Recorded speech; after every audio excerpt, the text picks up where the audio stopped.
Hi, welcome to my YouTube channel टेक्जीन। पिछली video में हम लोगों ने traversing and elements of an array के बारे में पढ़ा था कि हम अपने एरे के एलिमेंट्स को कैसे ट्रैवर्स कर सकते हैं, कैसे विजिट कर सकते हैं। एरे हमारे पास एक ऐसा सिंगल वेरिएबल होता है जिसमें हम सेम डेटा टाइप के मल्टीपल एलिमेंट्स को, मल्टीपल वैल्यूज़ को स्टोर करवा सकते हैं। अब हमने क्या किया था पिछली वीडियो में, हम लोगों ने एक एरे बनाया था स्ट्रिंग डेटा टाइप का और उसका नाम हमने रख दिया था फर्स्ट नेम कि भाई ये हमारे एरे का नाम है और इसमें किस टाइप का डेटा आने वाला है, स्ट्रिंग डेटा टाइप का। फिर हमने अपने एलिमेंट्स को यहाँ पर इनिशियलाइज भी करा दिया था। अब ट्रैवर्सिंग क्या कहती है? ट्रैवर्सिंग ये कहती है कि आप अपने एरे के सारे एलिमेंट्स को कम से कम एक बार जरूर विजिट कर लो। ठीक है, अब विजिट करने का मतलब ये नहीं होता कि आप उसको प्रिंट ही करवाओ, आप कोई भी काम कर सकते हो, बस आपके एरे के सारे एलिमेंट्स एक बार विजिट जरूर हो जाएं, ट्रैवर्स जरूर हो जाएं। अब जब भी हमने ट्रैवर्सिंग करनी होती है तो हम यूज करते हैं लूप्स का। अब जब लूप्स स्टार्ट करेंगे तो हमने ट्रैवर्सिंग स्टार्ट कहां से करनी होती है भाई? जीरो इंडेक्स से जाओ और कहां तक इंडेक्सिंग कहां तक जाती है? लेंथ -1 तक। लेंथ -1 तक क्यों जाती है? क्योंकि हमारी इंडेक्सिंग स्टार्ट होती है 0 से और लेंथ स्टार्ट होती है 1 से। फॉर एग्जांपल हमारे पास ये जो एरे है इसकी लेंथ है 5, तो इंडेक्सिंग हमने ट्रैवर्सिंग स्टार्ट करनी है 0 इंडेक्स से, कहाँ तक जानी है? 5 - 1 मतलब 4 इंडेक्स तक। तो हम लोग यही कंडीशन अपने लूप्स में भी देते हैं कि भाई ट्रैवर्सिंग करना स्टार्ट करो, आई को हम as a index value use करते हैं इसमें। ठीक है, हमने बोला कि भाई आई बराबर है 0 के, मतलब यहाँ से ट्रैवर्स करना स्टार्ट करो, कहाँ तक जाओ? I less than first name dot length, मतलब लेंथ जो है आपकी उससे एक कम में जाओ। लेस देन लगाए हुआ, लेस देन इक्वल टू नहीं लगाया हुआ, लेस देन लगाया, मतलब जो भी लेंथ है उससे एक कम तक आपने आई को चलाना है। तो 0 से 4 तक जाएगा। तो देखो 0 1 2 3 और ये 4, तो 0 से 4 तक जाएगा और आई में हर बार आपने क्या करवाना है? इंक्रीमेंट करवाना है। तो ये सिंपल हमने क्या करा, हमने सारी एलिमेंट्स को अपने जो है वो विजिट भी कर लिया और साथ में हमने उसको प्रिंट भी करा लिया। ठीक है, अब जब प्रिंट हो रहे हैं तो जाहिर सी बात है वो सारे एलिमेंट्स विजिट भी हो चुके हैं। अब वो विजिट कैसे हो रहे हैं कि भाई आई की वैल्यू पहले 0 है तो यहाँ पर 0 आएगा, फर्स्ट नेम 0 इंडेक्स पर कौन सी वैल्यू ये, तो ये प्रिंट हो जाएगा। फिर आई की वैल्यू इंक्रीमेंट होगी, आई की वैल्यू 1 हो जाएगी। फिर इस एरे की फर्स्ट इंडेक्स पर कौन सी वैल्यू है ये, तो ये प्रिंट हो जाएगी। तो इस तरीके से वो लेंथ -1 तक चल जाता है।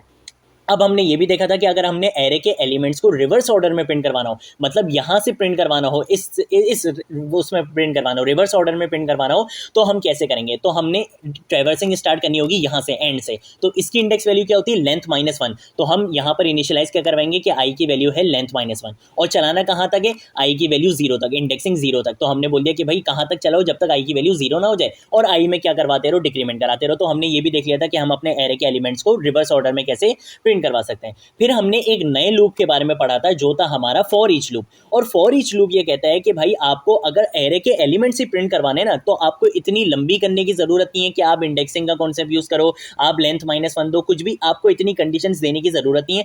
आप सिर्फ एक वेरिएबल बनाओ। ठीक है, एक वेरिएबल बनाओ, किस टाइप का होना चाहिए? जिस टाइप का आपका एरे है, जिस टाइप का आपका एरे है उसी टाइप का आपका क्या होना चाहिए? वेरिएबल होना चाहिए। मैंने यहाँ पर एरे बनाया था स्ट्रिंग डेटा टाइप का, तो मैंने यहाँ पर एक वेरिएबल बना लिया स्ट्रिंग और वेरिएबल का नाम दे दिया एलिमेंट। आप कोई भी नाम दे सकते हो, बीच में आप कॉलन यूज करोगे और अपने एरे का नाम दे दोगे, और इस फॉर लूप के अंदर आप जो है वो जो भी काम करवाना चाहो आप करवा लोगे। तो अब ये लूप क्या करेगा? फॉर ईच लूप क्या करता है? ये बोलेगा कि भाई इस एरे में जाओ, पहला एलिमेंट उठाओ, इस वेरिएबल में डालो और यहाँ पर प्रिंट करवा दो, जो भी काम आपने करने के लिए बोला है। यहाँ हमने प्रिंट करने के लिए बोला है। फिर ये दोबारा आएगा, इसका दूसरा एलिमेंट उठाएगा, इसमें स्टोर करवाएगा, यहाँ पर प्रिंट करवा देगा। फिर ये तीसरा एलिमेंट उठाएगा। तो इस तरीके से ये करता रहता है। ये सिंपल काम क्या करता है? ये इंडेक्सिंग के कॉन्सेप्ट पे नहीं चलता, ये चलता है एलिमेंट्स के कॉन्सेप्ट पे कि भाई इस एरे में जाओ, ये वाला एलिमेंट उठाओ, इस वेरिएबल में स्टोर कराओ और यहाँ पर प्रिंट करवा दो। और ये हम कब यूज करते हैं? जब हमने इंडेक्सिंग का कोई कॉन्सेप्ट नहीं लगाना होता। मतलब अगर मैं इस वाले फॉर लूप की बात करूं तो इसमें मैं अपने प्रोग्राम में इंडेक्सिंग भी दिखाना चाह रहा था कि भाई ये जो मेरा एलिमेंट आ रहा है ये इस इंडेक्स पर है। तो अगर आपने इंडेक्सिंग भी अपने प्रोग्राम में दिखानी होगी,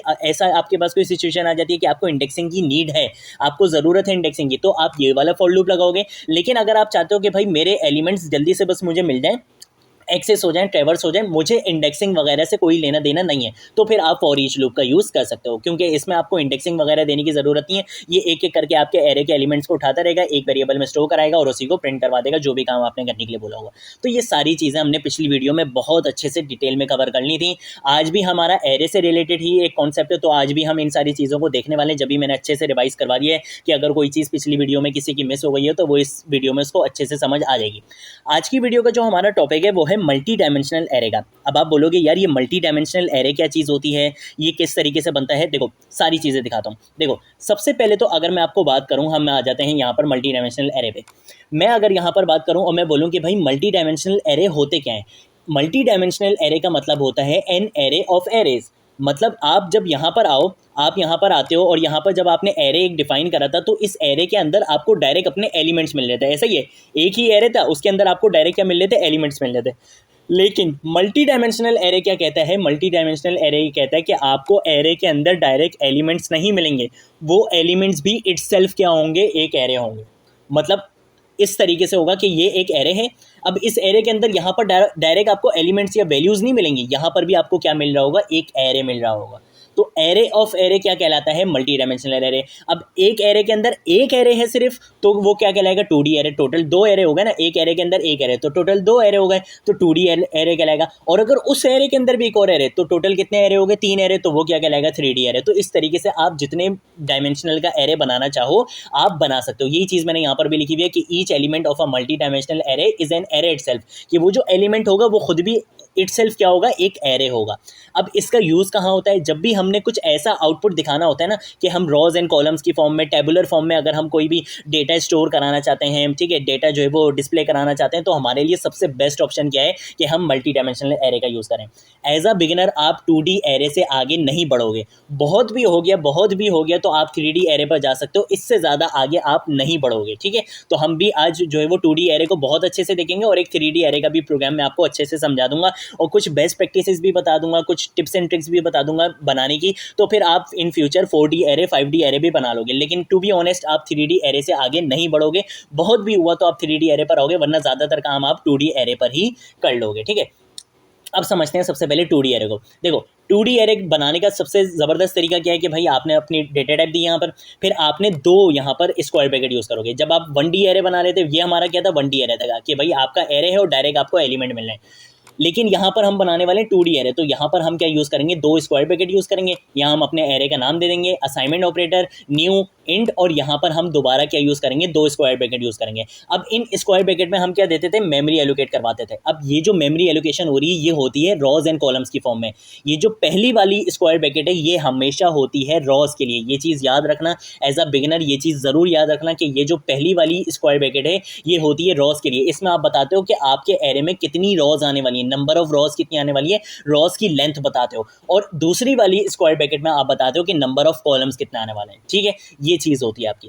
अब उसके बाद फिर आप इनिशियलाइज करवाना चाहो तो आपको यहाँ पर दो इंडेक्स वैल्यू यूज़ करनी पड़ेंगी। ऐसे ही जब आप एक्सेस करना चाहोगे अपने किसी भी एलिमेंट को तो आपको दो इंडेक्स वैल्यू यूज़ करनी पड़ेगी। एक आप ये बताओगे कि भाई किस कॉलम में जाओ और किस रॉ में जाओ, ये दोनों चीज़ें आपको बतानी पड़ेंगी। जब 1D एरे था तो हम सिर्फ एक इंडेक्स वैल्यू यूज़ करते थे, 2D एरे होगा तो हम दो इंडेक्स वैल्यू यूज़ करेंगे, 3D एरे होगा तो हम तीन इंडेक्स वैल्यू यूज़ करेंगे। इस तरीके से जो है वो इंडेक्सिंग का कॉन्सेप्ट बढ़ता रहता है, ठीक है। अब मैं इनिशियलाइजेशन कुछ ऐसे कर सकता हूँ कि भाई 0 रॉ 0 कॉलम पे जाओ और 100 को वहाँ पर जाके बिठा दो, फिर 0 ही रॉ पर रहो और 1 कॉलम पे चले जाओ, वहाँ पर जाकर 200 को बिठा दो, फिर 0 रॉ 2 कॉलम पे जाओ और इसको यहाँ पे बिठा दो। क्यों, अब ये 0 1 2 तक क्यों चला, क्योंकि मैंने बोला कि 3 कॉलम आने वाले हैं, तो 0 इंडेक्सिंग हमेशा 0 से स्टार्ट होती है, तो 0 1 2 3 कॉलम हो गए। और रॉस कितनी रहनी चाहिए, 2, तो रॉस का मेरी इंडेक्सिंग क्या रहेगी, 0 और 1 रहेगी सिर्फ। मतलब 0 इंडेक्स पर 3 कॉलम आएंगे और फिर 1 इंडेक्स पर 3 कॉलम आएंगे। ये आपका पहले एरे की लेंथ है, ठीक है। पहले एरे की लेंथ क्या है, 2, कि उसको भाई 2 एलिमेंट्स मिल गए, लेकिन आपको पता चला कि वो 2 एलिमेंट्स भी इटसेल्फ क्या है, एरे हैं। अब उन एरे में भी एलिमेंट्स होंगे, तो उन एरे में कितने एलिमेंट्स हैं, या यहाँ पर हम बताते हैं कि भाई वो जो अंदर वाला जो एरे है, 2 अंदर एरे हैं, उस 2 अंदर के एरे, एक एक एरे के अंदर कितने एलिमेंट्स होंगे, 3। तो देखो इस 0 के अंदर कितने एलिमेंट्स हैं, 3, और फिर 1 के अंदर कितने एलिमेंट्स हैं, 3। तो ये चीज़ होती है। अब इसी की अगर मैं आपको विजुअलाइजेशन करके दिखाऊं तो देखो कुछ इस तरीके से होती है कि सबसे पहले आपने बोला कि भाई ये मेरा एक एरे है, उसके अंदर 2 एलिमेंट्स हैं, एक ये मेरा एलिमेंट है और एक मेरा ये एलिमेंट है। अब वो जो 2 एलिमेंट्स हैं, वो 2 एलिमेंट्स वैल्यू नहीं है, वो 2 एलिमेंट्स भी इटसेल्फ क्या है, एरे हैं। अब उन एरे के अंदर जो वैल्यूज हैं वो कितनी है, 3 एलिमेंट्स हैं। मतलब इस एरे के अंदर आपको 3 एलिमेंट्स मिलने वाले हैं, इस एरे के अंदर आपको 3 एलिमेंट्स मिलने वाले हैं। और ये कुछ इस तरीके से जो है वो स्टोर हो जाता है कि भाई अगर आपने जो है वो इस वैल्यू को स्टोर कराना है तो ये रॉ 1 और कॉलम 1 में आता है, फिर रॉ 1 कॉलम 2, रॉ 1 कॉलम 3। तो देखो रॉ अभी मेरी चेंज नहीं हुई, तो देखो रॉ की इंडेक्सिंग भी मेरी 0 ही चल रही है। कॉलम चेंज हो रहा है तो देखो कॉलम की इंडेक्सिंग चेंज हो रही है। 1 कॉलम पर क्या आएगी, कॉलम की इंडेक्सिंग 0 आएगी, तो कॉलम 2 पर इंडेक्सिंग क्या आएगी, 1 आएगी, कॉलम 3 पर इंडेक्सिंग क्या आएगी, 2 आएगी, ठीक है। इस तरीके से ये कॉन्सेप्ट होता है। अब हमने बातें बहुत कर ली यार, अब हम बनाना शुरू करेंगे ताकि हमें अच्छे से सारी चीज़ें समझ आएँ, ठीक है। जब तक हम बनाएंगे नहीं तब तक देखो सही से समझ नहीं आने वाला। मैं एक काम ये करता हूँ कि मैं यहाँ पर आकर सबसे पहले तो अपना मेन मेथड लगा लूँगा। मेन मेथड के बाद मैं बोलूँगा कि भाई मेरा एक इंटीजर टाइप का आपने एरे बनाना है और ये जो एरे होने वाला है ये होने वाला है 2 डायमेंशनल, तो मैं यहाँ पर 2 स्क्वायर ब्रैकेट यूज़ करूँगा। अब उस एरे को नाम भी देना है तो मैं एरे का नाम यहाँ पे दे देता हूँ, एरे नेम के नाम से ही बना लेता हूँ, ठीक है। एरे नेम का नाम मैंने दे दिया एरे नेम। उसके बाद मैंने बोला कि भाई न्यू, और न्यू के बाद इंड बोला, और यहाँ पर अब मैंने मेमोरी एलोकेट करनी है। पहले मैं बताऊंगा नंबर ऑफ रॉस कितनी होनी चाहिए। मैंने बोला नंबर ऑफ रॉस 2 होनी चाहिए और नंबर ऑफ कॉलम मेरे 3 होने चाहिए, ये चीज़ मैंने बता दी। मैं आपको एग्जैक्टली यही चीज़ जो मैंने एग्जाम्पल दी हुई है ना, मैं आपको सबसे पहले यही बना के दिखाऊंगा ताकि आपको आउटपुट बहुत अच्छे से समझ आ जाए। उसके बाद फिर हम और प्रैक्टिस करते रहेंगे, ठीक है। मैंने बोला कि भाई 2 रॉ आएंगी और 3 कॉलम आएंगे तो मेमोरी एलोकेट कर दो। इसने बोला सही है बॉस, हमने जो है वो मेमोरी एलोकेट कर दी। अब मैंने इनिशियलाइजेशन करवानी है। मैंने बोला कि भाई मेरे एरे नेम पर जाओ और जो सबसे पहला वाला जो सबसे पहली वाली जो सीट है, सबसे पहली वाली सीट की इंडेक्स वैल्यू क्या होगी 0 0, मतलब 0 रो 0 कॉलम। तो मैंने बोला कि भाई 0 रो और 0 कॉलम पर तुमने क्या करना है, तुम बिठा दो जाकर किसको, तुम बिठा दो 100 को, ठीक है भाई। ये 100 को हमने वैल्यू दे दी। अब मैं इसी को एक काम करता हूँ कि मैं इसको डुप्लीकेट करा देता हूँ 6 बार, 1 2 3 4 5 6 बार हो गया। अब आप बोलोगे कि आपको कैसे पता कि 6 एलिमेंट्स आने वाले हैं। देखो ये एक ट्रिक है और ये ट्रिक आप लोगों को पता होगी, अगर कोई मैट्रिसेस पढ़कर आ रहा है मैथ्स में तो उसको पता होगी, नहीं भी पता तो अब मैं बता देता हूँ। अगर आपने ये मालूम करना है कि आपके 2D एरे में कितने एलिमेंट्स आने वाले हैं तो आप सिंपल नंबर ऑफ रोज को नंबर ऑफ कॉलम से मल्टीप्लाई करा दो। ये कितने हैं 2 2 3 = 6, तो मेरे यहाँ पर एलिमेंट्स कितने आएंगे 6 आएंगे। यही चीज़ मैंने यहाँ पर भी करी हुई, तो देखो गिनवा देता हूँ। ये मेरा पहला एलिमेंट 2 3 4 5 6, तो देखो कितने एलिमेंट्स आ रहे हैं 6 एलिमेंट्स आ रहे हैं। कैसे पता चला कि नंबर ऑफ रोज को नंबर ऑफ कॉलम से बराबर मल्टीप्लाई करा दिया तो मुझे पता चल गया कि मेरे पास कितने एलिमेंट्स आएंगे। अब मैंने बोला कि भाई 0 रो 0 कॉलम पे तुम 100 को बिठा दो, 0 रो 1 कॉलम पर तुम किसको बिठा दो, तुम बिठा दो 200 को, ठीक है। और 0 रो 2 कॉलम पर, 2 कॉलम पर तुम बिठा दो यहाँ पर 300 को, ठीक है। ये मेरा एक रो के 3 एलिमेंट हो गए हैं। अब मेरे पास आएगी दूसरी रो, दूसरी रो के लिए मेरे पास आ जाएगा 1 यहाँ पर भी 1 रहेगा और यहाँ पर भी 1 रहेगा। अब मैं जो है वो यहाँ पर इसको चेंज करता रहूँगा। पहले तो कॉलम 0 रहेगा, फिर कॉलम यहाँ पर 1 हो जाएगा और कॉलम यहाँ पर 2 हो जाएगा, क्योंकि कॉलम कितने हैं 3, मतलब 2 यहाँ पर रो हैं। उस दोनों रो के एक एक एलिमेंट पर, उन दोनों रो के एक एक एलिमेंट पर 3 एलिमेंट्स आने वाले हैं। तो देखो 0 पर भी 3 एलिमेंट्स आ गए और 1 पर भी 3 एलिमेंट्स आ गए। ऐसा ही हुआ है। अब यहाँ पर मैं इसको 400 कर देता हूँ, यहाँ पर मैं इसको 500 कर देता हूँ, यहाँ पर मैं इसको 600 कर देता हूँ। ये मैंने अपने एरे के एलिमेंट्स को स्टोर भी करा दिया। अब मैं ये चाहता हूँ कि मैं क्या करूँ, मैं जो है वो डिस्प्ले कराना चाहता हूँ। मैं डिस्प्ले कराना चाहता हूँ, ट्रैवर्सिंग करना चाहता हूँ अपने एरे के एलिमेंट्स की। तो फॉर लूप में जब हम उसका 1D एरे यूज़ कर रहे थे तब हम कितने लूप्स यूज़ कर रहे थे, एक लूप यूज़ कर रहे थे अपने एरे के एलिमेंट्स को ट्रैवर्स करने के लिए। लेकिन जब 2D एरे होगा तब हमें लूप्स यूज़ करने पड़ेंगे 2, जब 3D एरे होगा तब हमें लूप्स यूज़ करने पड़ेंगे 3, जब 4D एरे होगा तब हमें लूप्स यूज़ करने पड़ेंगे 4। तो अभी यहाँ पर 2D एरे तो मैं कितने लूप्स यूज़ करूँगा, 2 लूप्स यूज़ करूँगा। सबसे पहले तो मैं फॉर लूप लगाऊंगा और मैं इसको वही जो है वो लगाऊंगा कि भाई int i = 0, कि भाई 0 से स्टार्ट हो। जाना तुमने कहाँ तक है, जाना तुमने है एरे नेम की लेंथ से एक पहले तक, तो एरे नेम डॉट लेंथ, ठीक है। लेस देन लगाए हुए मैंने, तो मैं यहाँ पर डायरेक्टली जो है वो ये लिख सकता हूँ, ठीक है भाई। मैंने बोला कि भाई i 0 से स्टार्ट करो, एरे नेम डॉट लेंथ तक जो है वो तुम जाओ। लेंथ कितनी है 6 है, तो ये कहाँ तक जाएगा 5 तक जाएगा। देखो 0 1 2 3 4 5, देखो ये 5 तक चलेगा, ठीक है। अब उसके बाद इसने क्या बोला कि भाई आप क्या करो, i में इंक्रीमेंट कराते रहो। लेकिन अभी मैं बताता हूँ कि यहाँ पर हो क्या रहा है, ठीक है। ये मैंने बता दिया, ये मेरा पहला लूप हो गया। अब दूसरे लूप में मैंने क्या बोलना है, दूसरे लूप में मैंने ये समझ लो आप, ये कॉन्सेप्ट होता है आपका रॉस के लिए, और ये जो आपने दूसरा वाला फॉर लूप लगाई ये है कॉलम के लिए। अब कॉलम के लिए लगाना है, मैंने बोला int j = 0, भाई इसकी भी इंडेक्सिंग j से स्टार्ट होगी। अब ये चलेगा कहाँ तक, ये चलेगा एरे नेम i वाला जो आपका है उसकी लेंथ तक ये काम करेगा, ठीक है। मैं आई वाले की लेंथ तक जो है वो बता देता हूँ, ठीक है। और इसको मैं यहाँ पर सेमीकोलन लगा लूँगा और उसके बाद मैं बोलूँगा कि जे में क्या कराते रहो, इंक्रीमेंट कराते रहो। अभी मैं पूरा प्रोग्राम आपको अच्छे से समझाऊंगा कि इसमें हम क्या कर रहे हैं।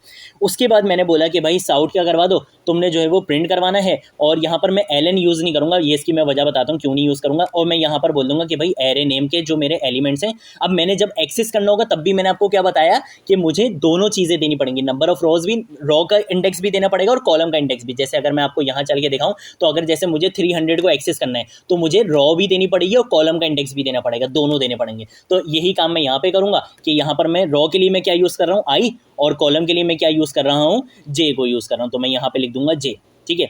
अब इंडेक्सिंग तो ये खुद ही होती रहेगी क्योंकि लूप लगा हुआ है, तो ये पहले 0 देगा, फिर 1 देगा, 2 देगा, इस तरीके से ये खुद चलता रहेगा। उसके बाद मैं बोलूँगा कि भाई हर एलिमेंट को प्रिंट करवाने के बाद, हर एलिमेंट को प्रिंट करवाने के बाद तुम क्या करो, तुम यहाँ पर बीच में स्पेस दे देना, क्योंकि मैं आपको जो आउटपुट दिखाना चाहता हूँ ना वो मैं टेबुलर फॉर्म में दिखाना चाहता हूँ। और उसके बाद मैं बोलूँगा जब तुम्हारा इनर लूप, जो नेस्टेड लूप हमने ये यूज़ करा है, जब इनर लूप तुम्हारा फॉल्स हो जाए, मतलब इनर लूप की कंडीशन फॉल्स हो जाए, तो नए वाले लूप पर जाने से पहले तुम क्या कर देना, तुम अपनी लाइन चेंज कर देना। देखो मैंने यहाँ पर प्रिंट एलन यूज़ करा है, मतलब ये यहाँ पर लाइन चेंज कर देगा, और यहाँ पर सिर्फ प्रिंट यूज़ करा है, मतलब ये सिर्फ प्रिंट करवाएगा, उसके बाद ये बीच में स्पेस देगा, फिर प्रिंट करवाएगा, फिर स्पेस देगा, फिर प्रिंट करवाएगा, फिर स्पेस देगा। फिर जब ये लूप फॉल्स हो जाएगा, ये इस लूप से बाहर आएगा, यहाँ पर लाइन चेंज करवाएगा, और फिर ये वापस जाएगा अपने आउटर लूप पर। ठीक है, अब ये काम कैसे करेगा, होगा क्या, देखो सबसे पहले तो आई की वैल्यू क्या है, 0। आई की value array name dot length से कम होनी चाहिए। अब एरे नेम डॉट लेंथ, इसकी लेंथ है क्या, अगर मैं यहाँ पर आऊँ और मैं यहाँ पर आकर सिर्फ आपको यहाँ पर साउट लिखूँ, और साउट लिखने के बाद मैं लिखूँ एरे नेम डॉट लेंथ, ठीक है, एरे नेम डॉट लेंथ लिखूँ यहाँ पर, ठीक है, तो आप ये समझ रहे होंगे कि हाँ ये हमें देगा 6, क्योंकि 6 एलिमेंट्स आ रहे हैं। लेकिन ऐसा नहीं होने वाला। मैं अगर आपको यहाँ पर इसको अभी कमेंट करता हूँ, ठीक है, मैं इसको यहाँ पे कमेंट करता हूँ, और अब ज़रा अब ये आपको चलाकर दिखाऊंगा, तो अब आप लोग ये समझ रहे होंगे कि ये मुझे देगा 6, क्योंकि 6 एलिमेंट्स हैं। लेकिन ये मुझे 6 नहीं देगा, ये मुझे देगा 2। देखो उसने मुझे 2 दिया। ऐसा क्यों हुआ? ऐसा इस वजह से हुआ कि आपने बोला कि भाई मेरे एरे के अंदर जाओ और मुझे बता दो कि कितने एलिमेंट्स हैं। इसने क्या किया, ये आपके एरे के अंदर गया और इसने देखा कि भाई यहाँ तो मुझे कितने एलिमेंट्स दिख रहे हैं, सिर्फ 2। ये तो सिर्फ यहाँ पर आया, इसने ये देखा कि रॉ 1 है और रॉ 2 है, यहाँ पर तो 2 एलिमेंट्स हैं, तो इसने बोल दिया कि भाई आपके एरे की लेंथ है 2। लेकिन इसको ये नहीं पता कि ये जो आपके एरे के जो एलिमेंट्स हैं, ये इटसेल्फ क्या है, एक एरे है, और उसके अंदर जो है वो आपको क्या मिलेंगे, एलिमेंट्स मिलेंगे। तो ये जो आपको काम कर रहा है, ये जो आपको वैल्यू दिखा रहा है, ये दिखा रहा है इसकी। यही कॉन्सेप्ट मैं आपको यहाँ पर भी समझा रहा था, जब मैं एज अ थ्योरी आपको लेकर चल रहा था। यही कॉन्सेप्ट समझाना चाह रहा था कि यहाँ पर इंडेक्स वैल्यू क्या है, यहाँ पर लेंथ क्या है, 2, कि मतलब 2 एलिमेंट्स आएंगे। अब वो 2 इटसेल्फ क्या है, एरे हैं, और उन 2 के अंदर एक एक के अंदर कितनी लेंथ होगी, उनकी 3 होगी लेंथ। अब अगर मैं यहाँ पर आपको एक और चीज़ करके दिखाऊं, अब देखो यहाँ पर क्या है, लेंथ कितनी है, 2, ठीक है, तो भाई यहाँ पर लेंथ 2 है, तो यहाँ पर जो पहला वाला जो मेरा होगा 0 वाला, ठीक है, मैं बोल रहा हूँ कि भाई एरे नेम की लेंथ पर जाओ, मतलब 0 वाली रॉ पर जाओ और उसकी मुझे लेंथ बताओ। तो अब ये मुझे बताएगा 3। कंट्रोल ऐसे सेव करता हूँ और अब आपको प्रोग्राम रन करके दिखाता हूँ। तो अब ये मुझे क्या बताएगा, ये मुझे बोलेगा 3। क्यों? क्योंकि ये वाला जो आपका जो एलिमेंट है, इसकी लेंथ क्या है, 3 है। जो चीज़ मैंने यहाँ पर बताई हुई है कि हर रॉ का जो एक एलिमेंट होगा उसकी लेंथ क्या होगी, 3 होगी। मतलब हर रॉ में कितने कॉलम आने वाले हैं, 3 कॉलम आने वाले हैं। देखो यही चीज़ है कि एक रॉ में यहाँ पर कितने कॉलम है, 1 कॉलम, 2 कॉलम, 3 कॉलम, और दूसरे रो में भी कितने कॉलम है, 3 कॉलम। तो मैंने यही चीज़ बताई हुई है कि 2 कॉलम आएंगे और 2 रो आएंगी, और उन दोनों के लिए कितने कितने कॉलम्स होंगे, 3 कॉलम्स होंगे। तो ये कॉन्सेप्ट होता है। अब ये काम कैसे करेगा, मैं इसको यहाँ से क्या कर देता हूँ, कमेंट कर देता हूँ, ठीक है, और मैं अब आपको यहाँ पर आकर इसको समझाता हूँ अपने फॉर लूप को, ठीक है। मैं यहाँ वापस यहाँ आ जाता हूँ और मैं इसको अनकमेंट कर देता हूँ। अब क्या होगा, ये आई चलाएगा कहाँ तक, आई की एरे की लेंथ कितनी है, 2, क्योंकि ये नंबर ऑफ रोज के लिए ना, ये तो रॉ के लिए चल रहा है। तो हमने बोला कि भाई आई कहाँ से चलेगा, 0 से 1 तक चलेगा, क्योंकि लेंथ क्या है, 2, और लेंथ से एक कम तक चलती है हमारी इंडेक्स वैल्यू, तो ये कहाँ तक चलेगा, 0 और 1 तक। तो देखो हमने यहाँ पर इंडेक्स वैल्यू यही दी है, 0 और 1 ही दी है। रॉ के लिए मैंने 2 पर नहीं किया, रॉ के लिए मैंने क्या दिया, 0 और 1 ही दिया। अब फिर ये क्या करेगा, जब ये कंडीशन 2 हो जाएगी तब ये आएगा कॉलम के लिए। कॉलम के लिए ये बोलेगा कि भाई जे की वैल्यू 0 है और जे की वैल्यू आई की जो लेंथ है, मतलब जो रॉ वाली, जो रॉ की जो लेंथ है, रॉ की क्या लेंथ होगी, एक रॉ की 3 लेंथ है। एक रॉ में हम 3 एलिमेंट्स को स्टोर करा रहे हैं, सही है। ये जो एक 0 वाली रॉ है उसमें हम 3 एलिमेंट्स को स्टोर करा रहे हैं, एक 0 वाला, एक 1 वाला और एक 2 वाला। तो ये कहाँ तक चलेगा, जे वाला आपका चलेगा, लेंथ क्या है इसकी 3, तो ये चलेगा 0, 1, 2 तक चलेगा। ये लेंथ से एक कम चलता है ना हमारी इंडेक्स वैल्यू, तो ये 2 तक चलेगा। अब ये यहाँ पर प्रिंट कैसे करवाएगा कि भाई पहले आई की वैल्यू 0 है, 0 2 से छोटा है। मैं यहाँ पर लिख देता हूँ कॉमेंट करके कि भाई इसकी लेंथ क्या है, यहाँ पर इसकी लेंथ है यहाँ पर 2 है, और इसकी लेंथ यहाँ पर क्या है, इसकी लेंथ है यहाँ पर 3, ठीक है, यहाँ पर 3। और मैं यहाँ पर ये ब्रैकेट में ये भी लिख देता हूँ कि ये क्या है, रॉ है, और ये क्या है आपका कॉलम के लिए, ताकि अब आपको बहुत अच्छे से ये चीज़ समझ आ जाएगी, ठीक है। अब मैंने बोला कि भाई आई चलना चाहिए 0 और 1 के लिए चलना चाहिए सिर्फ, ठीक है। ये अभी कंडीशन सही है क्योंकि 0 छोटा होता है आपका 2 से, एरे की लेंथ क्या है 2 है, तो अभी 0 छोटा है, ये यहाँ पर आ जाएगा नेस्टेड लूप में। अब ये बोलेगा जे की वैल्यू 0 है, जे छोटा होना चाहिए किससे, इसकी लेंथ क्या है 3, तो 0 3 से छोटा है, सही है। अब ये आ जाएगा अंदर। अब ये बोलेगा कि भाई आई की वैल्यू 0 है, जे की वैल्यू 0 है, 0 0 पर जो भी इंडेक्स वैल्यू, 0 0 इंडेक्स पर जो भी वैल्यू है उसको क्या करा दो, प्रिंट करवा दो। प्रिंट करवाने के बाद आप क्या करो, बीच में स्पेस दे दो। अब ये वापस जाएगा दोबारा जे की वैल्यू को इंक्रीमेंट कराएगा। अभी आई की वैल्यू 0 ही है, जे की वैल्यू अब यहाँ क्या हो जाएगी 1, 0 रो और 1 कॉलम पर जो वैल्यू है वो मुझे यहाँ पर प्रिंट करवाओ, और फिर क्या करो, फिर वापस क्या करो, यहाँ पर स्पेस दो, फिर दोबारा चलो, फिर जे की वैल्यू क्या हो जाएगी, 2 हो जाएगी। यहाँ पर 0 ही रहेगा और यहाँ पर क्या हो जाएगा, जे की वैल्यू 2 हो जाएगी, 0 और 2, तो 0 और 2 पर क्या है 300। तो अब जब मैं अब इस प्रोग्राम को रन कराऊंगा ना, तो मेरे पास एक ही लाइन में पहले 100 लिखा हुआ आएगा, फिर स्पेस आएगी, स्पेस किसकी वजह से आएगी, इसकी वजह से आएगी, फिर 200 आएगा, फिर स्पेस आएगी, फिर 300 आएगा। 300 आने के बाद ये जे की वैल्यू यहाँ पर क्या हो जाएगी 3।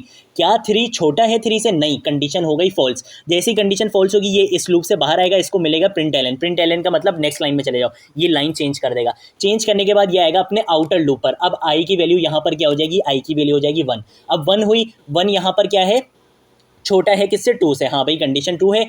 अब ये आ जाएगा जे की वैल्यू क्या है 0 है, तो ये 1 0 के लिए प्रिंट करवाएगा, फिर 1 1 के लिए करवाएगा, फिर 1 2 के लिए करवाएगा, फिर दोबारा जो है वो कंडीशन फॉल्स हो जाएगी, और फिर आई वाली भी कंडीशन फॉल्स हो जाएगी, क्योंकि आई की वैल्यू सिर्फ 0 और 1 के लिए ही चलनी थी। तो अब अगर मैं आपको प्रोग्राम रन करके दिखाऊंगा तो होगा क्या कि 100 200 300 एक ही लाइन में मिलेगा, बीच में स्पेस आएगा, और फिर नेक्स्ट लाइन में मुझे 400 500 और 600 मिलेगा। मैं इस प्रोग्राम को यहाँ पे कर देता हूँ रन। तो अब यहाँ पर देखना मुझे आउटपुट क्या मिलने वाला है। तो देखो जो मैंने आपको एग्जैक्ट चीज़ बोली थी, मुझे आउटपुट वही मिल रहा है, 100 200 300 मिला। फिर उसके बाद ये जे वाली कंडीशन जो फॉल्स हुई, इस ये ले गया नेक्स्ट लाइन में, नेक्स्ट लाइन में चला गया, फिर आई की वैल्यू 1 हो जाएगी और जे की वैल्यू 0। तो आई की वैल्यू 1 और जे की वैल्यू 0 के लिए क्या आएगा 400, फिर जे की वैल्यू दोबारा बढ़ेगी, आई की वैल्यू 1 जे की वैल्यू 1, तो फिर 500 आ जाएगा, फिर जे की वैल्यू दोबारा बढ़ेगी, आई की वैल्यू 1 जे की वैल्यू 2, तो 600 आ जाएगा। फिर जे वाली कंडीशन फॉल्स होगी, ये दोबारा नेक्स्ट लाइन में जाएगा। अब ये आकर आई की वैल्यू को इंक्रीमेंट करा देगा, आई की वैल्यू हो जाएगी 2। क्या 2 लेस देन है इस लाइन से, नहीं, ये वाली कंडीशन भी फॉल्स हो गई। तो अब ये जो है वो दोनों लूप से अपने बाहर आ जाएगा। तो इस तरीके से आपका ये जो फॉर लूप होते हैं ये काम करते हैं। आपका मल्टी डायमेंशनल एरे जो 2D एरे होता है, 2D एरे आपका कुछ इस तरह से काम करता है। अब एक और चीज़ समझ लेते हैं, एक प्रोग्राम और करते हैं और बहुत अच्छे से करते हैं इस प्रोग्राम को। देखो अगर मैं यहाँ पर आऊँ और एक सेकेंड, ये क्या हो गया, एक सेकेंड, ये मेरा ख्याल से अच्छा ये ऐसे हो गया था। चलो हाँ, अब हम एक काम ये करते हैं कि मैं इस प्रोग्राम को यहाँ पे कर देता हूँ कमेंट। ठीक है भाई, मैं इस प्रोग्राम को यहाँ से इसको इतना करके यहाँ से हम कर देते हैं सिंपल कमेंट। बल्कि कमेंट करने से पहले चलो एक और चीज़ दिखाता हूँ। अगर मैं इसको यहाँ पे कर दूँ कमेंट, अभी मैंने वैल्यूज़ इनिशियलाइज़ करा दी नहीं खुद से, लेकिन अब मैं चाहता हूँ मैं यूज़र से वैल्यूज़ लूँ। तो उसके लिए क्या करना पड़ेगा, सबसे पहले तो मैं यहाँ पर आऊँगा, मैं यहाँ पर लिखूँगा import java.util.scanner। ठीक है, मैंने क्या बोला, import java.util.scanner। अब मैं स्कैनर क्लास को मैंने यूज़ भी करना है, तो मैं यहाँ पर आकर यहाँ आकर चलो यूज़ कर लेता हूँ। मैं यहाँ पर लिख लेता हूँ सिंपल क्या कि मैं लिखूँगा scanner SC equal to new scanner और स्कैनर, और उसके अंदर मैं लिख लूँगा system dot in. System dot in का मतलब जो भी यूज़र कीबोर्ड से इनपुट दे वो किस ऑब्जेक्ट में, ये ऑब्जेक्ट है इस क्लास का, स्कैनर क्लास का ये ऑब्जेक्ट है, इसमें क्या करा दो तुम, स्टोर करा देना। अब ये क्या कर सकते हैं हम, अब हमने यूज़र से इनपुट लेना है। तो अब यूज़र से इनपुट लेने के लिए मैं क्या करूँगा, मैं इसी फॉर लूप को यहाँ पर करूँगा Ctrl+C, और यहाँ प्रिंट करवाने से पहले यहाँ तो हम आउटपुट डिस्प्ले कराएंगे ना, अब यहाँ पर मैं क्या करूँगा, इस स्कैनर के नीचे मैं यहाँ पर इस फॉर लूप को पेस्ट करा दूंगा। ठीक है, मैंने इस फॉर लूप को यहाँ पे पेस्ट करा दिया। अब मुझे इसकी प्रिंट एलन की कोई ज़रूरत नहीं है। ठीक है, क्योंकि अभी मैं सिर्फ यूज़र से इनपुट लेना है और मुझे इस प्रिंट की भी कोई यहाँ पे ज़रूरत नहीं है। मैंने फॉर लूप एग्जैक्ट मेरा यही लगेगा, फॉर लूप यही लगेगा। सिर्फ आपने काम क्या करना होगा, आप यहाँ पर लिखोगे एरे नेम और आई मतलब आपकी रॉ, और यहाँ पर जे मतलब आपका कॉलम, कि भाई इस इंडेक्स वैल्यू पर तुम क्या चीज़ स्टोर कराते रहो। SC डॉट, मैं चाहता हूँ कि यूज़र वैल्यू दे नेक्स्ट इंट, मतलब इंटीजर वैल्यू दे। तो जो इंटीजर वैल्यू देता रहेगा ये पहले 0 0 के लिए स्टोर करा लेगा, फिर 0 1 के लिए, फिर 0 2 के लिए, फिर 1 0 के लिए, 1 1 के लिए, 1 2 के लिए। तो इस तरीके से ही काम कर लेगा। Ctrl+S से सेव करता हूँ और अब आपको प्रोग्राम रन करके दिखाता हूँ। तो देखो अब हमने ऐसा प्रोग्राम भी बना लिया जो क्या करेगा, यूज़र से इनपुट लेगा, 2D एरे में स्टोर कराएगा और आपको प्रिंट भी करा के दिखाएगा। तो देखो मैं यहाँ पर दे देता हूँ फॉर एग्जाम्पल 1 2 3 4 5। अब जैसे ही 6 लिखूंगा तो 1 2 3 एक लाइन में आ जाएगा और 4 5 6 दूसरी लाइन में आ जाएगा। तो मैं यहाँ पे लिख लेता हूँ 6 और यहाँ पे एंटर करूंगा तो देखो 1 2 3 एक लाइन में आ गया और 4 5 6 एक लाइन में आ गया। तो आप यूज़र से इनपुट लेकर भी कुछ इस तरीके से काम कर सकते हो। अब एक और चीज़ समझ लेते हैं, चलो जल्दी से समझ लेते हैं इस चीज़ को और फिर हम बनाएंगे अपना 3D एरे। ठीक है, मैं इसको क्या कर देता हूँ, यहाँ पर कॉमेंट कर देता हूँ और मैं इस स्कैनर को भी जो ऊपर मैंने लिया था इसको भी मैं यहाँ पे कॉमेंट कर देता हूँ और इसको भी हम यहाँ से कॉमेंट कर देते हैं। ठीक है, ये हमने सारी चीज़ें जितना भी अभी हमने प्रोग्राम बनाया था हमने इसको कर दिया कॉपी। मैं आ जाता हूँ ज़रा नीचे और नीचे आने के बाद हम एक काम ये करते हैं कि यहाँ से हम अपना सेकंड प्रोग्राम स्टार्ट करते हैं। मैं यहाँ लिख लेता हूँ सेकंड प्रोग्राम। ठीक है भाई, ताकि जब यार आप लोग को सोर्स कोड दूँ तो आप लोगों को अच्छे से मिल जाए। मैं एक काम ये करूँगा कि एक एरे बनाऊँगा इंट और ये भी मेरा 2D एरे होने वाला है। मैंने बोला कि भाई 2D एरे बनाना है तो 2 स्क्वायर ब्रैकेट यूज़ कर ली, और मैं यहाँ पर ले लेता हूँ फॉर एग्जांपल एज के नाम से मैं एक ये बना लेता हूँ, एरे बना लेता हूँ, ठीक है। और इसके अंदर अब मैंने स्टोर कराना है तो अब मैं इनिशियलाइजेशन कुछ ऐसे करके दिखाऊंगा। अब मैंने ये बोला कि भाई जब भी हम 1D एरे बनाते थे तो हम इस तरीके से कर्ली ब्रैकेट के बाद हम क्या करते थे, हम डायरेक्टली यहाँ पर क्या लगा लिया करते थे, हम डायरेक्टली यहाँ पर अपने एलिमेंट्स डिफाइन कर दिया करते थे। लेकिन अब क्या है 2D एरे, मतलब ये इसके अंदर डायरेक्ट एलिमेंट्स नहीं आएंगे, इसके अंदर एरे आएंगे और उसके अंदर फिर एलिमेंट्स आएंगे। तो मैंने बोला कि भाई इसके अंदर जो पहला एलिमेंट है वो खुद क्या है, एक एरे है। तो मैंने बोल दिया कि भाई अरे एज लिखनी है, तो एज मैं इसको दे देता हूँ फॉर एग्जाम्पल 20, और इसको मैं दे देता हूँ 22, और इसको मैं दे देता हूँ 24, ठीक है। उसके बाद मैं लगाऊंगा यहाँ पर कॉमा। ये चीज़ याद रखना, जब भी हम ऐसे एलिमेंट्स देते हैं तो हमने कॉमा लगाना होता है। फिर मैं आ जाऊँगा नेक्स्ट लाइन पर, फिर मैं बोलूँगा कि भाई ये मेरी दूसरी रो होने वाली है, तो मैं दूसरी रो के लिए मैं एक काम ये करूँगा कि मैं यहाँ पर दे दूँगा इसको 30, और मैं इसको यहाँ पर दे दूँगा 32, और मैं यहाँ पर इसको दे दूँगा 34, ठीक है। अब मैं एक और तीसरी रो ने देने वाला हूँ, तो मैं तीसरी रो यहाँ पर दे दूँगा, और मैं इसको फॉर एग्जाम्पल दे देता हूँ 55। अब ये मैंने ऐसा क्यों करवाया, बल्कि एक और काम ये करते हैं कि मैं इसको यहाँ पे दे देता हूँ 36। ऐसा क्यों करवाया, ये मैं इस वजह से ये प्रोग्राम करा रहा हूँ ताकि आप लोग ये ना समझो कि एक रॉ में जो है वो सेम ही एलिमेंट्स आ सकते हैं। जैसे इस वाले प्रोग्राम में मैंने आपको दिखाया था कि रॉ 1 में भी 3 एलिमेंट आ रहे थे और रॉ 2 में भी 3 एलिमेंट आ रहे थे, लेकिन यहाँ पर मैं आपको थोड़ा सा डिफरेंट करा के दिखाना चाहता हूँ। देखो रॉ 1 जो है उसमें 3 एलिमेंट आ रहे हैं, रॉ 2 जो है उसमें 4 एलिमेंट आ रहे हैं, और जो रॉ 3 है उसमें 1 एलिमेंट आ रहा है। इसको अगर आप चाहो तो एक लाइन में भी करके लिख सकते हो, लेकिन ये बेस्ट प्रैक्टिस रहती है कि आप इसको कुछ इस तरीके से लिखो। तो देखो ये पढ़ने में आसान लग रहा है कि भाई ये रॉ 1 है और ये इटसेल्फ क्या है, एक एरे है, और इसके अंदर जो है वो 3 कॉलम आ रहे हैं। फिर रॉ 2 है, ये इटसेल्फ क्या है, एक एलिमेंट एरे है और इसके अंदर 4 कॉलम आ रहे हैं। और ये रॉ 3 है, ये इटसेल्फ क्या है, एक एरे है और इसके अंदर सिर्फ एक कॉलम है। तो देखो हम इस तरीके से भी यूज़ कर सकते हैं। ये मैंने अपना एरे बना दिया, इनिशियलाइजेशन भी कर दी। अब मैंने लगाने हैं फॉर लूप, तो मैं सबसे पहले फॉर लूप लगाऊंगा। मैं बोलूँगा इंट आई इक्वल टू 0। अब ये मैं काम बहुत जल्दी जल्दी करूँगा क्योंकि ये मैं आपको बहुत अच्छे से बार समझा चुका हूँ।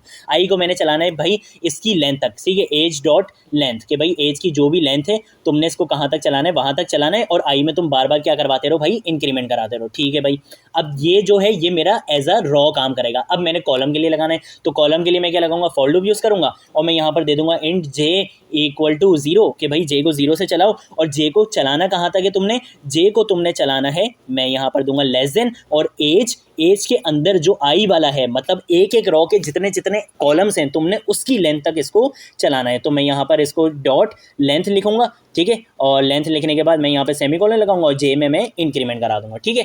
तो अब ये यहाँ पर किसकी लेंथ आएगी, यहाँ पर आएगी एक एक रॉ की। ये आएगा इस रॉ में, इसकी लेंथ क्या है 3, तो ये 0 से 2 तक चलाएगा। फिर इसकी लेंथ क्या है 4, तो ये 0 से 3 तक चलाएगा। फिर इसकी लेंथ क्या है 1, तो ये सिर्फ 0 पर चलाएगा जे की वैल्यू को, ठीक है। इस तरीके से ये काम कर रहा है। मैं यहाँ पर आगे इस तरीके से लिख लूंगा, और मैं यहाँ पर सिंपल क्या लिख लूंगा, साउट, और साउट के बाद मैं बोल दूंगा कि भाई एज वाला जो मेरा एरे है उसकी आई इंडेक्स पर और जे इंडेक्स पर जो भी आपको वैल्यूज मिल रही हैं आप उनको क्या करा दो, प्रिंट करवा दो, ठीक है। अब मेरे पास क्या होगा, मेरे पास एक ही लाइन में आ जाएगा, एक ही लाइन में सारी चीजें आ जाएंगी। कंट्रोल एस से सेव करता हूँ, और अगर अभी मैं आपको रन करके दिखाऊंगा तो बड़ा अजीब सा आउटपुट, अजीब सा इन अ सेंस कि वो अच्छा नहीं दिख रहा होगा आउटपुट मुझे, ठीक है। तो अगर देखो अभी मैं आउटपुट दिखाऊँ तो देखो एक ही लाइन में ये सारे आ चुके हैं, 20 22, क्योंकि मैंने प्रिंट एलन यूज करा था तो एक एक एलिमेंट प्रिंट करवाने के बाद उसने लाइन चेंज कर ली। तो देखो 20 आया, 22 आया, 24 आया, फिर 30 आया, 32 आया, 34 आया, 36 आया, फिर 55 आ गया। तो देखो इस तरीके से भी आप काम कर सकते हो। तो ये प्रोग्राम बताने का मकसद ये था कि आप एरे के एलिमेंट्स को इस तरीके से भी डिफाइन कर सकते हो। ये बेस्ट प्रैक्टिस है कि आप इस तरीके से बताओ कि ये रॉ 1 है। अगर आप चाहो तो इन तीनों रोज को एक लाइन में भी लिख सकते हो, लेकिन वो थोड़ा अच्छा नहीं दिखता। तो इस तरीके से ये बेस्ट प्रैक्टिस रहती है। ये कोड की रीडेबिलिटी को बढ़ाता है कि रोड देखो अब कोड जो है वो पढ़ने में बहुत आसान लग रहा है, ठीक है। तो इस तरीके से भी आप ये वाला काम कर सकते हो। अब मैं इसको भी यहाँ से कर देता हूँ कमेंट, और अब हम बनाने वाले हैं अपना कौन सा प्रोग्राम, अब हम यहाँ पर बनाएंगे अपना 3D एरे का प्रोग्राम, और ये बहुत ज़बरदस्त प्रोग्राम होने वाला है। तो मैं यहाँ पर लिख लूँगा कि भाई ये क्या होने वाला है, हमारा 3D एरे होने वाला है। टू बी ऑनेस्ट आपको इसकी भी ज़रूरत नहीं पड़ेगी, लेकिन मैं फिर भी आपको पढ़ा रहा हूँ कि चलो इन दी केस कभी हो सकता है आपको किसी इंस्टीट्यूट वगैरह में ज़रूरत पड़ जाए तो आपको एटलीस्ट आना चाहिए, ठीक है। तो मैं काम ये करता हूँ, सबसे पहले एक एरे बना लेता हूँ इंट, और अब मैंने 3D एरे बनाना है तो मैं 3 स्क्वायर ब्रैकेट का यूज़ करूँगा, 3 स्क्वायर ब्रैकेट का यूज़ करूँगा। पहली स्क्वायर ब्रैकेट, दूसरी स्क्वायर ब्रैकेट और ये तीसरी स्क्वायर ब्रैकेट। अब मैं अपने एरे को नाम दे देता हूँ, ARR के नाम से मैं इसको नाम दे देता हूँ, और अब मैं बनाऊंगा यहाँ पर एरे। अब मैंने इस तरीके से लिख लिया और मैं यहाँ पर आगे सेमीकोलन लगा लूँगा। ये बनता है हमारा 1D एरे, ठीक है। अगर मैं इसके अंदर एलिमेंट्स डिफाइन कर दूंगा तो ये मेरा 1D एरे। लेकिन अब मैंने बनाने 2D एरे, तो 2D एरे के लिए मैं एक और ब्रैकेट लगाऊंगा। अब एक और ब्रैकेट, ये जो एक एलिमेंट है ये इटसेल्फ एक एरे है, तो अब इसके अंदर मैं क्या करूंगा, अपने एलिमेंट्स को डिफाइन करना शुरू करूंगा। 3D एरे की निशानी क्या होगी, एक तो आपको एक्सेस करने के लिए आपको क्या यूज़ करने पड़ेंगे, 3 लूप्स यूज़ करने पड़ेंगे। दूसरा आपको यहाँ पर क्या मिलेंगे, 3 स्क्वायर ब्रैकेट मिलेंगे। तीसरा आपको यहाँ पर ब्रैकेट्स कितनी मिलेंगी, 3 मिलेंगी। तो देखो एक ब्रैकेट ओपन हो रही है, दूसरी ब्रैकेट ओपन हो रही है और ये तीसरी ब्रैकेट ओपन हो रही है। अब इसके अंदर आप क्या कर सकते हो, एलिमेंट्स डिफाइन कर सकते हो। मैंने बोला 1 2 3 और 4 बोल देता हूँ यहाँ पर, ठीक है। और एक और मैं यहाँ पर दे देता हूँ कि भाई इसका एक और एलिमेंट होगा जिसमें क्या होगा, 4 के बाद हम लिख लेते हैं 5 6 7 8, ठीक है। और उसके बाद मैं यहाँ पर लगाऊंगा कॉमा और फिर मैं बोल दूंगा कि भाई एक और एलिमेंट ले लो जिसमें हम लिख लेंगे 9 10 और 11 और 12 कर लेते हैं, ठीक है। इस तरीके से अब एक एलिमेंट को दूसरे एलिमेंट से सेपरेट करने के लिए हम क्या यूज़ करते हैं, कॉमा। तो ये एक एलिमेंट मेरा कंप्लीट हो गया। अब मैं यहाँ पर लगाऊंगा कॉमा और अब मैं दूसरा एलिमेंट शुरू करूँगा। अब ये दूसरा एलिमेंट भी इटसेल्फ क्या है, एक एरे है, तो मैं यहाँ पर भी क्या लगा लूँगा, एक ये लगा लूँगा। अब मैं यहाँ पर बोल दूँगा 13 और यहाँ पर बोल दूँगा 14, यहाँ पर बोल दूँगा 15, यहाँ पर बोल दूँगा 16, ठीक है। इस तरीके से बोलने के बाद अब मैं यहाँ पर कॉमा लगाऊंगा, दूसरा एक बना लूँगा। यहाँ पर मैं बोल दूँगा 17 18 19 20, तो मैं बोल दूँगा भाई 17, उसके बाद बोल दूंगा 18, फिर उसके बाद बोल दूंगा 19 और उसके बाद मैं यहाँ पर बोल दूंगा 20 बोल दूंगा, ठीक है। इस तरीके से बोल दूंगा 19 कॉमा लगाना है यहाँ पे, कॉमा 20 बोल दूंगा, ठीक है। और उसके बाद अब मैं एक और एरे बना देता हूँ यहाँ पर, चलो एक एलिमेंट और बना लेते हैं, 21 22 23 24 बना लेते हैं यार, 21 22 23 और ये 24, ये मैंने एक और एलिमेंट यहाँ पर बना लिया है। ये मेरा यहाँ पर कंप्लीट हो चुका है। मैं यहाँ पर चाहूँ तो कॉमा लगा लूँ, आखिरी वाली ब्रैकेट में आप कॉमा नहीं लगाते हो, ठीक है, आखिरी वाले एलिमेंट में कॉमा नहीं लगाते हो। ये मेरा 3D एरे इनिशियलाइज हो चुका है। तो देखो अब मैं क्या करूँगा, मैंने एक्सेस करना है अपने एलिमेंट्स को, तो मैं सबसे पहले लगाऊंगा फॉर लूप और फॉर लूप के अंदर मैं बोलूँगा कि भाई सबसे पहले तुम चलाना शुरू करो आई को। अब आई को तुमने चलाना है तो मैं बोलूँगा इंट आई इक्वल टू 0, ठीक है। और आई को तुमने चलाना है, आई की जो है वो लेंथ कहाँ तक जानी चाहिए, 2 तक जानी चाहिए, क्योंकि हम बोलेंगे भाई 0 और 1 के लिए तुमने चलाना है आई को। और यहाँ पर आई को क्या करवा दो, इंक्रीमेंट करा दो, ठीक है।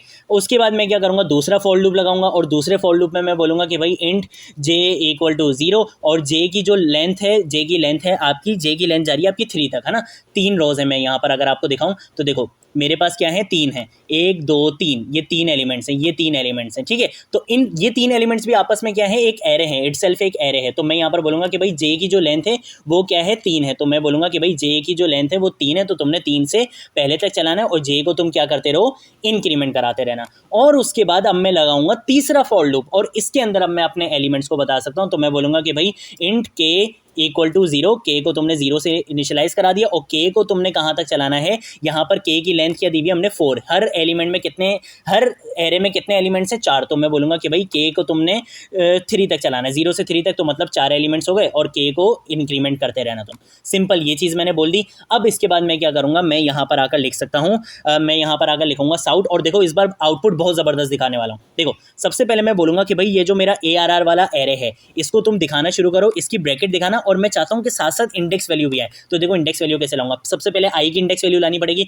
तो कॉन्केटिनेशन के लिए मैं यहाँ पर प्लस का साइन यूज करूंगा और मैं यहाँ पर दे दूंगा आई की वैल्यू को दिखाओ। आई की वैल्यू दिखाने के बाद तुम दोबारा कॉन्केटिनेट कर देना, ये जो तुमने ब्रैकेट स्टार्ट करी थी इस ब्रैकेट को तुमने क्लोज करना है। यहाँ पर क्लोज करने के बाद तुमने जे के लिए खोलनी है और जे के लिए ब्रैकेट खोलने के बाद तुमने जे की वैल्यू दिखानी है। तो जे की वैल्यू तुम इस ब्रैकेट से बाहर आकर इस तरीके से लिख सकते हो, जे की वैल्यू कॉन्केटिनेट हो जाएगी। अब तुमने दोबारा स्ट्रिंग लगानी है, जे की वैल्यू को बंद करना है, मतलब जे की ब्रैकेट को बंद करना है और के की वैल्यू को, के की ब्रैकेट को यहाँ पे खोलना है। और अब के की वैल्यू दिखानी है तो ब्रैकेट ये कॉन्केटिनेशन करके के लिखोगे तो मतलब अब के की वैल्यू कॉन्केटिनेट हो जाएगी और यहाँ पर आप के की वैल्यू को बंद कर दोगे, स्पेस दोगे, इक्वल टू का साइन लगा लोगे और यहाँ पर हम क्या कर सकते हैं, इस स्ट्रिंग से बाहर आने के बाद हम प्लस का साइन यूज़ करेंगे और कॉन्केटिनेट करा देंगे अपने एरे को। एरे को कॉन्केटिनेट कराने के लिए मतलब एरे के एलिमेंट्स को दिखाना है यहाँ पर, तो मैं आई को भी यूज़ करना पड़ेगा, मुझे यहाँ पर जे को भी यूज़ करना पड़ेगा और इसके साथ साथ मुझे यहाँ पर के को भी यूज़ करना पड़ेगा, तब मैं अपने एरे के एलिमेंट्स पर जा सकूँगा। तो कंट्रोल ऐसे सेव करता हूँ और अब हम चलते हैं यहाँ पर, मैंने कोई गलती तो नहीं करी, मैं एक सेकंड देख लेता हूँ सारी चीज़ें मेरी जो है वो सही हैं, हाँ भाई सही है। तो अब मैं क्या करता हूँ, अब अपने मैं प्रोग्राम को यहाँ पर करूँगा रन और अब मेरे पास आउटपुट देखना कि मेरे पास आउटपुट कितना ज़बरदस्त आने वाला है, ठीक है। तो मैं यहाँ पर आ जाता हूँ और मैं यहाँ पर अगर आपको आउटपुट दिखाऊँ तो देखो यार आउटपुट कितना ज़बरदस्त आ रहा है। देखो मैं इसको यहाँ से बड़ा कर देता हूँ और यहाँ पर देखो सबसे पहले ये चलेगा क्या, सबसे पहले ये चलेगा 0 और 1 के लिए, ठीक है। ज़ीरो, मैं और ऊपर जाऊँगा थोड़ा सा, और थोड़ा सा ऊपर, ये यहाँ से स्टार्ट हुआ है, ठीक है। सबसे पहले इंडेक्स वैल्यू क्या आएगी, 0 0 0, उस पर हमारी वैल्यू है 1, फिर 0 0 1 पर है 2, फिर 0 0 2 पर है 3, फिर 4 5 6 7 8 9 10 11 12 13 14 15 16, और ये आगे तक आपका चलता रहेगा। तो देखो मैंने इंडेक्स वैल्यू भी साथ साथ क्या करवा दी है, प्रिंट करवा दी है। तो देखो 24 तक ही मैंने एलिमेंट्स दिए थे। अगर मैं आपको यहाँ पर दिखा भी दूँ तो मैंने 24 तक एलिमेंट्स दिए थे, 1 से स्टार्ट करे थे, 24 तक एलिमेंट्स दिए थे, और 24 तक मैंने एलिमेंट्स आपको प्रिंट करवा के दिखा दिए। तो आप कुछ इस तरीके से अपना जो है वो प्रोग्राम बना सकते हो। ये आपका 3D एरे कहलाएगा। बस आपने जो बेस्ट प्रैक्टिसेस को फॉलो करना है वो करना है कि सबसे पहले आपने इस ब्रैकेट को लगा लिया, ये आपकी हो गई 1D एरे की ब्रैकेट। अब आपने बोला कि मुझे बनाना है 3D एरे, तो भाई इसके अंदर 2D एरे भी होगा, ये 2D एरे की ब्रैकेट हो गई। अब आपने बोला इसके अंदर डायरेक्ट एलिमेंट्स नहीं आ रहे, अगर इस ब्रैकेट के अंदर डायरेक्ट मैं 1 2 3 लिखना शुरू कर देता तो वो मेरा बन जाता 2D एरे। लेकिन इस ब्रैकेट के अंदर मैंने दोबारा ब्रैकेट यूज करी, मतलब इसके अंदर एक और एरे है, मतलब ये जो एक एलिमेंट है ये इटसेल्फ क्या है, एक एरे है। तो ये हमारा बन गया 3D एरे। तो आप इससे भी अंदाजा लगा सकते हो कि कितनी ब्रैकेट्स हम यूज कर रहे हैं। तो ये हमारा 3D एरे का कॉन्सेप्ट होता है। इस तक आप बहुत कम आओगे। अगर आप लोगों में से बहुत सारे जो बिगिनर्स होंगे उनको बहुत मुश्किल लग रहा होगा ये टॉपिक, तो कोई मसले वाली बात नहीं है। अगर आप लोग को मुश्किल भी लग रहा है तो कोई परेशानी वाली बात नहीं है। आप अभी 2D एरे पर ही रहो, आपको 2D एरे से आगे नहीं बढ़ना पड़ेगा, ठीक है। मैंने आपको 2D एरे बहुत अच्छे से समझा दिया, कैसे आप बना सकते हो, यूजर से इनपुट लेना भी सिखा दिया, ठीक है। यही सारी काम आप जो है वो फॉर ईच लूप से भी कर सकते हो। आपको ये एरे नेम वगैरह देने की जरूरत नहीं है। मैं एक काम ये करता हूँ कि चलो मैं आपको फॉर ईच लूप से एक जल्दी से करके दिखा देता हूँ यार, ताकि कोई चीज़ रह नहीं जाए, ठीक है। मैं इसको यहाँ पे कर देता हूँ कमेंट, और मैं एक सेकंड में यहाँ पर आ जाता हूँ और मैं इसको यहाँ पे कर देता हूँ कमेंट, ठीक है। और मेरा ये जो एरे था ना, मेरा ये वाला जो एरे था, मैं इसको यहाँ पे कर देता हूँ अनकमेंट कर देता हूँ जल्दी से, ठीक है। और मैं आपको फॉर ईच लूप से इसको एक्सेस करके दिखा देता हूँ। मैं इसको यहाँ पे कर देता हूँ और मैं यहाँ पर लिख देता हूँ यूजिंग फॉर ईच लूप, ठीक है। मैं यहाँ पर लिख लेता हूँ क्या, मैं यहाँ पर लिख लूँगा यूजिंग फॉर ईच लूप, ठीक है। यार मैं इस वजह से कर रहा हूँ ताकि यार कोई चीज़ रह ना जाए, आप लोगों के लिए सारी चीज़ें मैं अच्छे से आप लोगों को कवर करवा दूँ। तो अब हम फॉर ईच लूप के थ्रू हम अपने एरे को जो है वो एक्सेस करने वाले हैं, ट्रैवर्सिंग करने वाले हैं। मैं यूज़ करूँगा फॉर ईच लूप का भी सिंटेक्स क्या होता है, यही होता है कि आपने एक जो है वो एलिमेंट बताना मतलब अपना एक वेरिएबल बताना होता है, ठीक है। तो अब वेरिएबल बताना है, अब ये जो वेरिएबल आने वाला है इस वेरिएबल के अंदर डायरेक्ट एलिमेंट्स नहीं आएंगे। जो हमारी पहली जो रॉ है उसके अंदर डायरेक्ट एलिमेंट्स नहीं, वो इटसेल्फ क्या है, एक एरे है। तो मुझे यहाँ पर एक एरे बनाना पड़ेगा, और किस टाइप का होगा, जिस टाइप का मैंने यहाँ पर एरे बनाया था अपना। तो मैंने अपना जो 2D एरे बनाया वो भी मेरा इंटीजर टाइप का है, तो मैं यहाँ पर भी जो वेरिएबल बनाऊंगा, जो एरे बनाने वाला हूँ, वो मेरा क्या होने वाला है, एक वो होने वाला है, एरे होने वाला है, ठीक है। तो मैं इसको नाम दे सकता हूँ इनर एरे के नाम से। मैं जो है वो एक मैंने एरे बना लिया, ठीक है। ये मेरा 1D एरे है जो अपने अंदर एरे को स्टोर करेगा। मैं यहाँ पर कॉलन लगाकर, और मेरे एरे का क्या नाम था, एरे नेम नाम था, तो मैं यहाँ पर एरे नेम लिख लूँगा। ये मेरा पहला फॉर ईच लूप लग गया। अब मैंने दूसरा फॉर ईच लूप लगाना है, और दूसरा फॉर ईच लूप लगाने के लिए मैं फॉर ईच ऐसे यूज़ करूँगा, और अब यहाँ पर मैं वेरिएबल को यूज़ करूँगा। अब यहाँ पर क्यों, क्योंकि अब मेरे पास डायरेक्ट क्या आने वाले हैं, एलिमेंट्स आने वाले हैं। यहाँ पर मुझे डायरेक्ट एलिमेंट्स नहीं मिलेंगे, यहाँ पर जो मुझे एलिमेंट्स मिलेंगे वो इटसेल्फ क्या है, एक एरे है। तो इस वजह से मैंने यहाँ पर क्या लिया है, एरे लिया है, कि ये अपने अंदर एरे को स्टोर कराएगा और ये अपने अंदर क्या करेगा, वैल्यूज को स्टोर कराएगा। तो अब मैं यहाँ पर जो है वो इंट एलिमेंट्स के नाम से, ये चलो हम यहाँ पर डेटा के नाम से बना लेते हैं यार एक वेरिएबल, और मैं यहाँ पर कॉलन यूज करके, और अब मैं यहाँ पर क्या दूंगा, मैं अब यहाँ पर दूंगा ये वाला एरे, ठीक है। ये वाला एरे दूंगा मैं यहाँ पर। तो अब मैं यहाँ पर लिख सकता हूँ इनर एरे, ठीक है, कि इनर एरे के अंदर आपको जो भी एलिमेंट्स मिलने हैं वो आप क्या करो, वो आप सिंपल यहाँ पे साउट करवा दो, और साउट करवाने के बाद आप यहाँ पर, मैं यहाँ पर इसको सिंपल क्या दे सकता हूँ कि डेटा को तुम क्या कराते रहो, प्रिंट कराते रहो। कंट्रोल ऐसे सेव करेंगे और अब जरा चल के देखेंगे, तो अब देखो मुझे मेरे एरे के सारे एलिमेंट्स मुझे अच्छे से मिल जाएंगे। तो देखो मैं अगर आपको रन करके दिखाऊँ तो देखो 100 200 300 400 500। तो यही काम आप फॉर ईच लूप से भी कर सकते हो, यही काम आप फॉर लूप से भी कर सकते हो, ठीक है। जो लूप आपको अच्छा लगे, जो कंडीशन पर बैठ रहा हो सही, वो लूप आप यूज़ कर सकते हो। फॉर ईच लूप का मैंने बताया था कि अगर आपको इंडेक्सिंग वगैरह से कोई लेना देना नहीं है, तो अगर आपको सिर्फ एलिमेंट्स चाहिए तो यार आप फॉर ईच लूप यूज़ करो, ज़बरदस्त है। और अगर आपको इंडेक्सिंग वगैरह से लेना देना है, मतलब आप कुछ इस तरीके का प्रोग्राम बनाने वाले हो कि आपको इंडेक्सिंग भी दिखानी है साथ साथ, तो फिर आपको फॉर लूप ही यूज़ करना पड़ेगा, ठीक है। तो आज की वीडियो के लिए इतना ही। अब हम मिलेंगे नेक्स्ट वीडियो में नेक्स्ट टॉपिक के साथ, तब तक के लिए बाय बाय।